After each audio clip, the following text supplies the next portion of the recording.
Kalau jumlah secara kuantiti, Mbak Niluh tidak bisa memberikan angka pasti karena yang bisa memberikan angka pasti adalah institusi terkait. Akan tetapi selama ini kami menerima begitu banyak laporan, jadi sudah Mbak Niluh udah nggak bisa hitung lagi laporan-laporan yang masuk dan kita tindak lanjuti. Kalau cara kami menindaklanjuti adalah dengan cara yang sangat sederhana. Jadi Mbak Niluh tidak bisa menjudge mereka bahwa mereka adalah misalnya WNA ilegal gitu kan. Kami tidak bisa menjudge mereka misalnya mengatakan bahwa mereka itu bekerja tanpa izin. Akan tetapi kami menggunakan kami menggunakan cara kami mengundang mereka. Jadi kami mengundang mereka untuk hadir di kelas kami, memberikan motivasi kepada WNA lainnya untuk memberikan tips-tips bagaimana mereka bisa bekerja di Indonesia, bagaimana mereka bisa membuka usaha di Indonesia. Jadi itu cara kami sebenarnya mengundang mereka, dan asumsi kami ya mereka punya izin. Akan tetapi pada kenyataannya hampir semua dari akun-akun tersebut yang Mbak Niluh undang, ya hampir semua akhirnya hilang telan bumi akun mereka.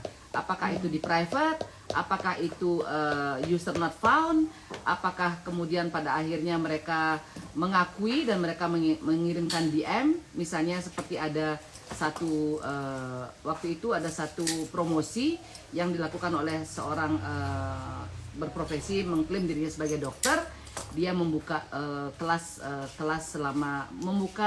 praktik selama 3 hari kalau tidak salah di Canggu dan di Ubud, dan Mbak Niluh mendapatkan laporan-laporan itu. Jadi yang membedakan kita dengan mungkin dengan sosial media yang lain ya pada saat mengekspos keberadaan warga negara yang diduga ilegal ini dengan tidak memiliki izin kerja dan izin usaha, kami mengundang mereka dengan baik-baik, dan kami menyampaikan ini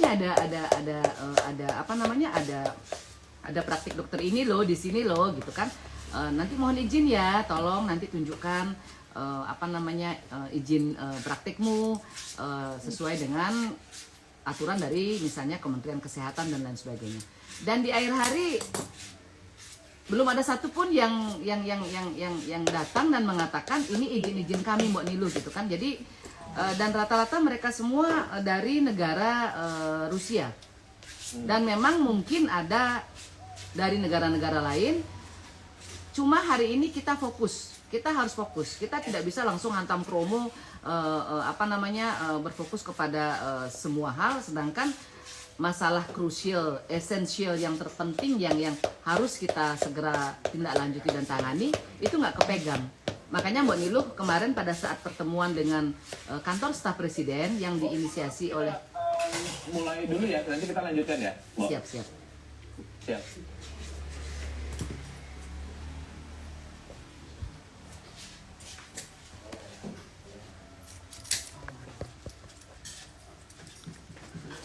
Pak D, coba lihat aku Pak D, kelihatan nggak mukaku? Yang tadi itu udah pas. Hah? Yang tadi, nah pas. Sorry tak goyang. Dah.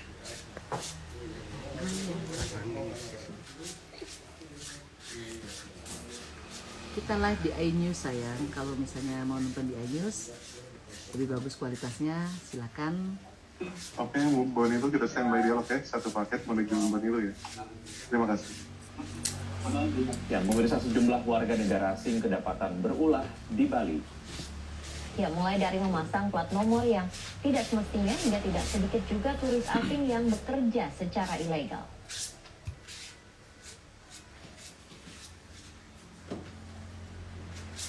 Rasa hidup aman, biaya hidup murah, bisa bergaya hidup mewah, serta dapat bergaya hidup bebas, tentu saja membuat nyaman para turis asing tinggal di Bali. Bahkan ketika tabungan sudah habis, serta jatah tinggal di Indonesia juga telah berakhir, dengan percaya diri mereka dapat mengais rezeki di tanah Pulau Dewata. Berbagai ulah negatif mulai diperlihatkan para turis-turis yang tidak menghormati budaya Bali, serta berperilaku tidak baik. Seperti sejumlah turis asing membuat petisi karena kokokan suara ayam yang dianggap mengganggu. Selain itu, ada pula turis asing yang mengendarai sepeda motor dengan plat nomor palsu. Tidak hanya itu, seorang bule perempuan asal Rusia juga ditemukan warga desa Ungasan, Kute Selatan, Bandung, Bali dalam kondisi mabuk berat hingga tidak sadarkan diri. Bule perempuan Rusia ini sulit digugah oleh warga karena terlalu mabuk berat. Bahkan petugas imigrasi sepertinya sulit mendata turis-turis ilegal di Bali karena kedapatan seorang bule tanpa tempat tinggal dapat berjualan burger di kawasan Monumen Ground Zero menggunakan sepeda motor modifikasinya. Bule bernama Tyler DeLorean, warga asing asal Inggris, tidak bisa menunjukkan paspornya kepada petugas imigrasi dan selama di Bali, Tyler hanya tinggal di sebuah tenda yang didirikannya di Gang Papis Pute karena kehabisan uang untuk biaya hidup. Tidak hanya berjualan burger ini saja yang bekerja secara ilegal.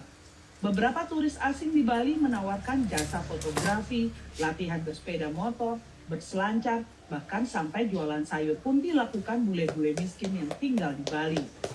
Kasus warga negara asing terbaru adalah 2 warga negara asing, warga negaraan Aljazair, nekat melakukan aksi pencurian barang milik 3 penumpang pesawat di ruang kedatangan Bandara Udara I Gusti Ngurah Rai. Kedua tersangka ini berhasil ditangkap oleh kepolisian resort kawasan Bandara I Gusti Ngurah Rai. Mengantisipasi maraknya aksi ilegal ini, pemerintah Provinsi Bali akan rajin menyisir bule-bule nakal, serta melalui Dinas Pariwisata akan memasang baliho berisi imbauan kepada warga negara asing untuk menghormati adat budaya warga lokal, termasuk turis asing untuk tidak bekerja di Bali secara ilegal. Baliho nantinya akan dipasang di kawasan strategis di Kota Denpasar, Kabupaten Gianyar, dan Badung. Mungkin saya berpikir setelah dapat bebas itu Bali dapat karantina, sepertinya mereka bebas ini, tetapi dia harus mengikuti regulasi aturan di Bali dong, iya kan? Siapapun datang ke Bali, kita welcome, wisatawan mancanegara dari manapun juga, kami tidak pernah membedakan antara satu dengan yang lain, tetapi harus mengikuti regulasi. Saya pikir itu salah satu yang kita lakukan. Pulau Dewata Bali memang negeri yang indah dan terbuka dengan para turis asing dan kebiasaannya. Namun bukan berarti budaya lokal bisa dinistakan, serta tidak menyerobot pendapatan warga lokal Bali. Tim Liputan iNews melaporkan. Terkait banyaknya WNA yang berulah di Pulau Dewata, Direktur Jenderal Imigrasi Kementerian Hukum dan HAM, Silmi Karim memberikan sejumlah pernyataan. Dirjen Imigrasi Silmi Karim menyebut pemerintah Indonesia pada prinsipnya hanya akan menerima orang asing yang memberi manfaat untuk Indonesia. Silmi Karim juga menyebut sudah memberikan arahan untuk melakukan operasi terkait dengan pelanggaran keimigrasian di beberapa tempat yang diduga ada warga negara asing.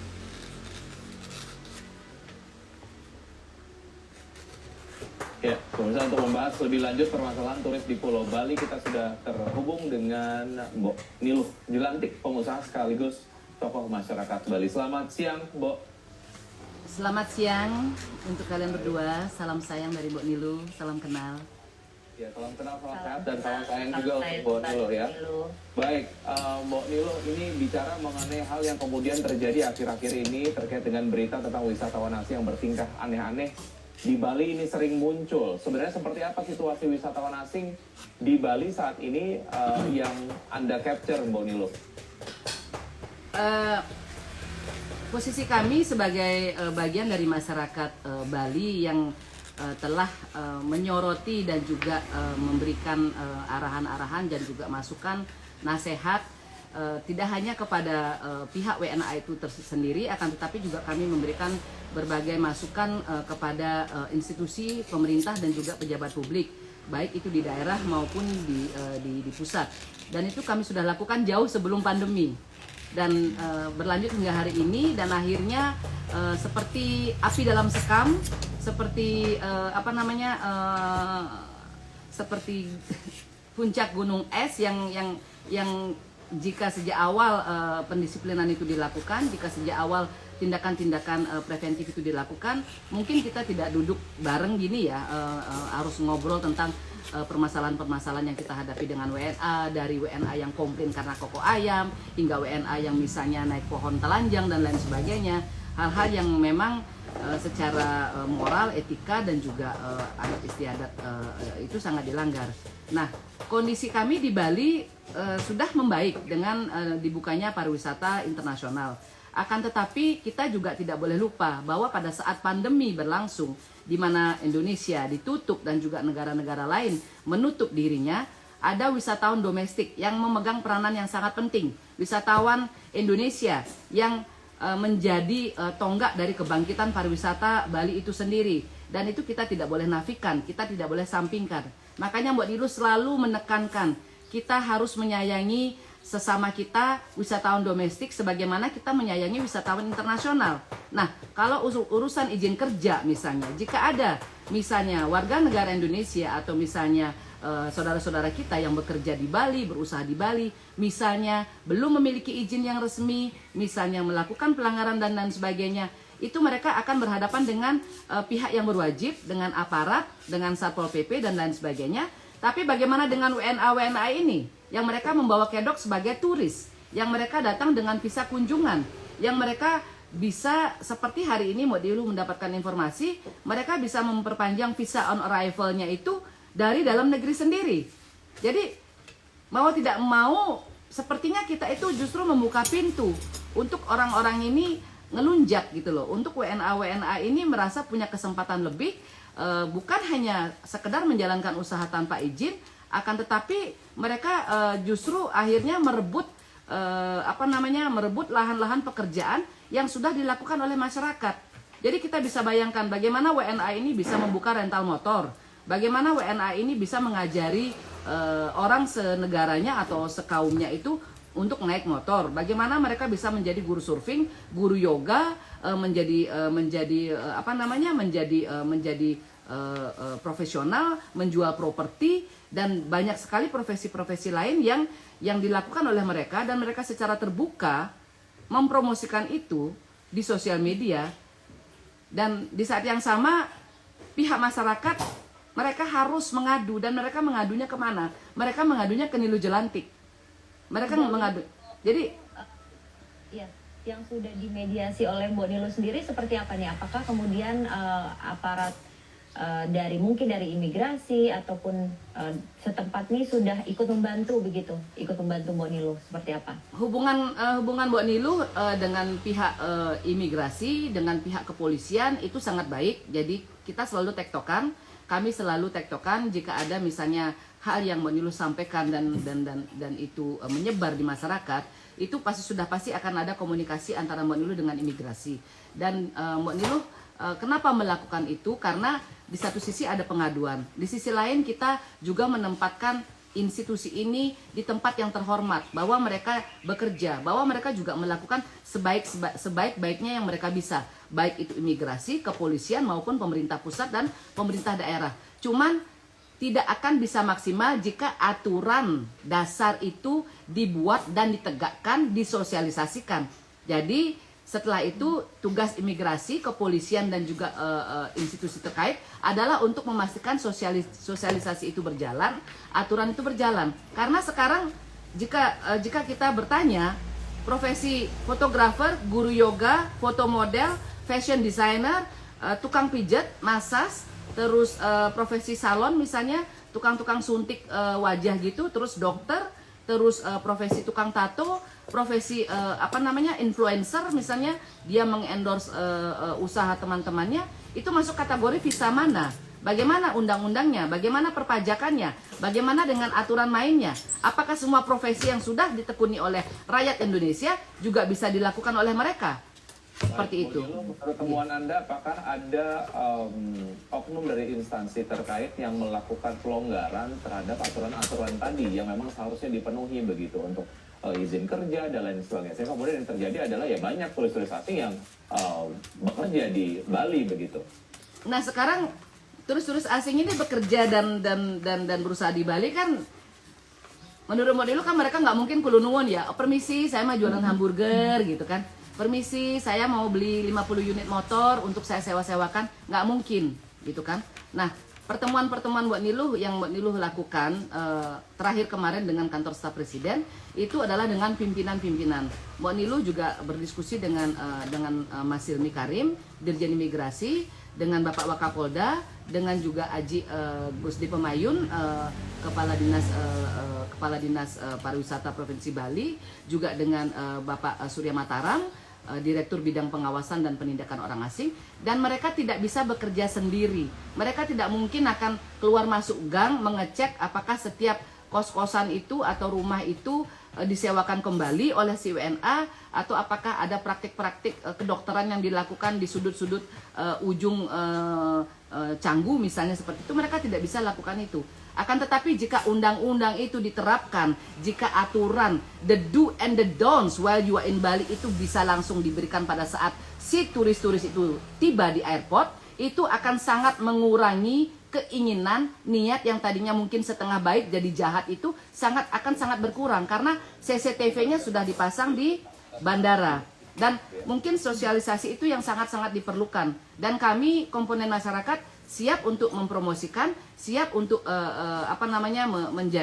menjadi messenger bagi setiap institusi yang membutuhkan tenaga kami, waktu kami, karena Mbak Niluh nggak dibayar ya melakukan semua ini ya. Justru Mbak Niluh mendapatkan intimidasi, diancam, terus akun-akun kami mau dibumi hanguskan, disuntik oleh ratusan ribu akun follower dalam tanda kutip oleh orang-orang yang mungkin tidak ingin Mbak Niluh bersuara.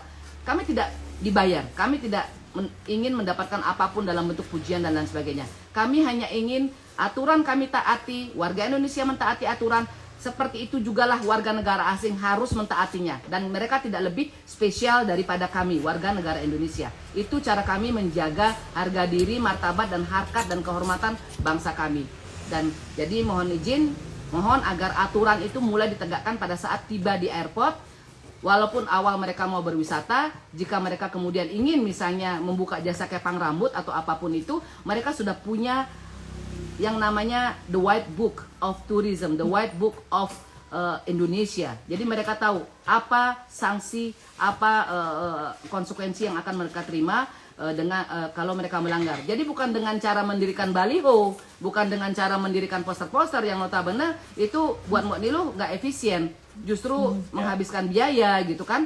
Jadi lebih baik dari akarnya kita perbaiki. Setelah itu para petugas imigrasi akan melakukan pengecekan berkala, bapak-bapak polisi akan bisa berada di jalan untuk mengecek kendaraan-kendaraan yang melanggar, dan itu bisa dilakukan dengan continue seperti itu. Jadi kita nggak bicara oknum A, B, C, dan D ya sayang ya, karena kita bicara sekarang urusan regulasi. Ya, Baik, diperlukan penegakan hukum yang betul-betul baik supaya hal-hal seperti ini tidak terjadi begitu ya. Iya, dan ini perlunya kolaborasi begitu ya, Mbak Niluh ya. Ya. Itu dari kepolisian, petugas imigrasi, dan juga masyarakat dan tokoh-tokoh di Bali mungkin ya. Baik. Semoga ini akan ada solusi cepat begitu ya Mbak Niluh, sehingga masyarakat juga di Bali khususnya ini lebih nyaman berada di sana. Dan kami membuka lapor Niluh untuk masyarakat yang resah, masyarakat yang memiliki keluhan baik terhadap WNA ilegal ataupun mereka misalnya memiliki permasalahan dengan WNA ini, ada lapor Niluh yang mereka bisa hubungi, lapor@niluhjelantik.com, dan juga di nomor HP 0878 023 45 888. Mereka di sana bisa mengadu dan identitas mereka aman bersama kami. Terima kasih. Baik, terima kasih Mbak Niluh, sehat selalu. Terima kasih banyak sayang. Ya, pemirsa, audisi Miss Indonesia 2023 yang digelar di Yogyakarta diserbu oleh para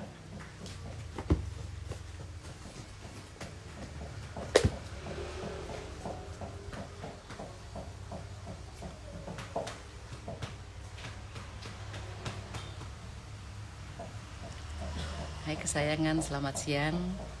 Sudah menontonkah live dari iNews TV? Salam sayang buat kalian semua. Terima kasih banyak atas support, cinta, dan dukungan kalian.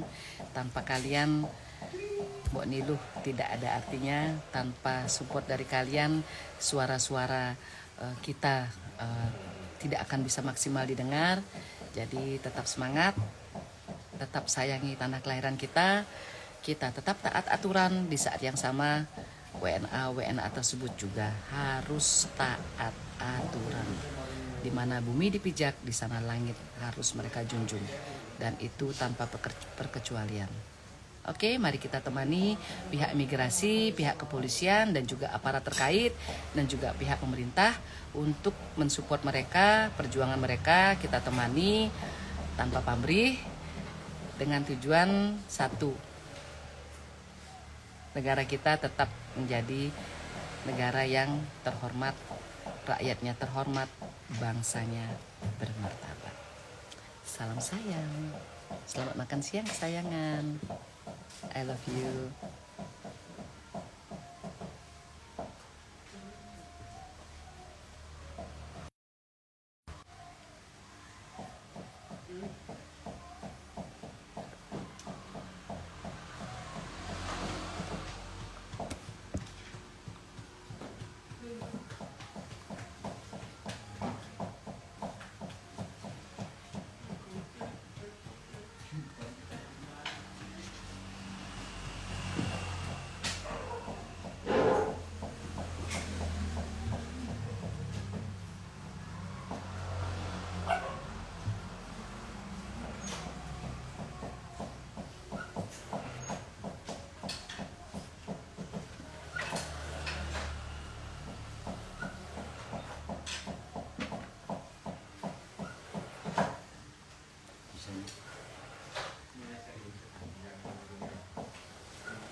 Komennya banyak ya. Terima kasih banyak sayang untuk komen kalian. Salam sayang, selamat makan siang. Jaga kesehatan, jaga semangat kalian, dan I love you.